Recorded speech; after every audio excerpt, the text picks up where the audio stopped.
eye is not satisfied with seeing. The ear is not filled with hearing. No matter how much a person has, no matter how much a person does, no matter how much a person accomplishes, he always desires more. Do you find this in your own heart? You've listened to every song you just about could find. There are billions of songs that have been written, and still we need new ones. We need that new album. We need that new thing. Have you ever bought a computer? You go and you buy a computer, and what gets put back on that shelf is a machine obsolete. Right? This is how advertising works. You need the new thing. Advertising only works because of this reality in the human heart. It has an insatiable appetite that nothing can actually satisfy. And so the advertising, it works because it keys in on this. It keys in on the fact that the human heart is always going to have a hunger. So it makes it easy to sell things to, yeah? We have the RC Scramble coming up. You need, if you're going to do well at that, you probably need a new driver. The problem is not your driver. You need a newer model car. You need the newest phone. You need new clothes. You need the new album. You need the new books. You need the new toy. No matter how much you see, you want more. No matter how much you hear, you want more. No matter how much you eat, you want more. You need new recipes, new experiences. And this drives our ambitions because we are constantly trying to find something just beyond our ability to even describe. Right? This is what he means. A man cannot even utter it. Because if I ask you, let me ask, raise of hands, who's willing to be honest?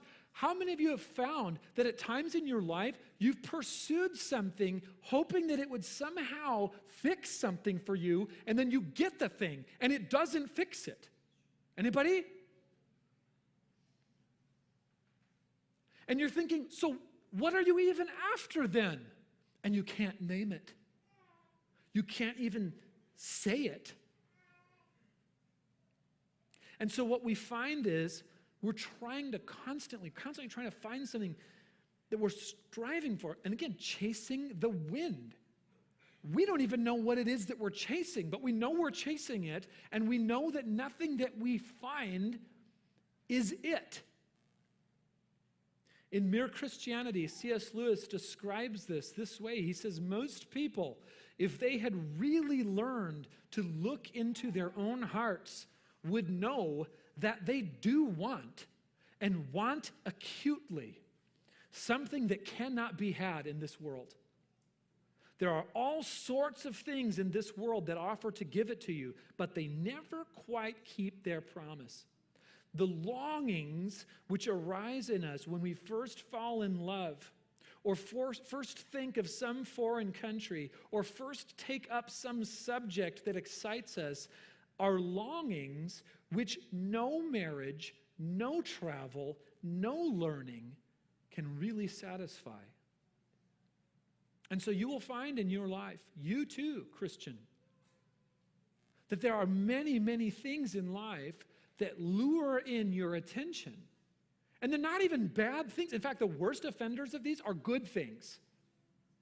They lure in your attention, but they don't satisfy you. You will find that fulfillment and satisfaction really is difficult indeed to come by. Because no intellectual achievement, no amount of financial success, no amount of physical fitness, no relationship, no friendship, no marriage, no achievement, no book, no movie, no story, no hobby, no recreational pleasure, nothing that you can experience in this life is actually going to satisfy you.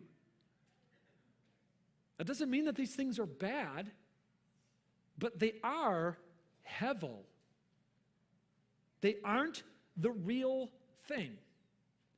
And if you chase them like they are, they will break your heart. And the real problem with these things in life is that they awaken within us a deep longing for something that they themselves cannot satisfy. Do you ever see that in life? Like, this is why the very best things in life are also a trap.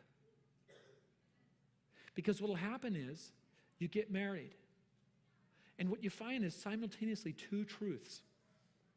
Your marriage gets you close to something that you deeply long for,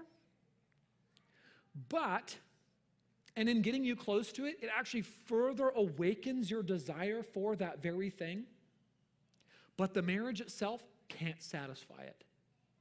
So then what's the trap? It'll trick you into thinking that it can. And so the next thing you know, what you think is that I've finally found it. The thing that I've been longing for is marriage. And you will trust everything to that. But then what you'll find, next thing you know, is you have tried to put your spouse in a place where they are going to satisfy your ultimate longings and hopes and dreams that God Himself has put in you. And they can't. And you're going to begin to feel frustrated because what you want your spouse to be to you, they cannot possibly be. They awaken within you a desire and longing that they cannot satisfy.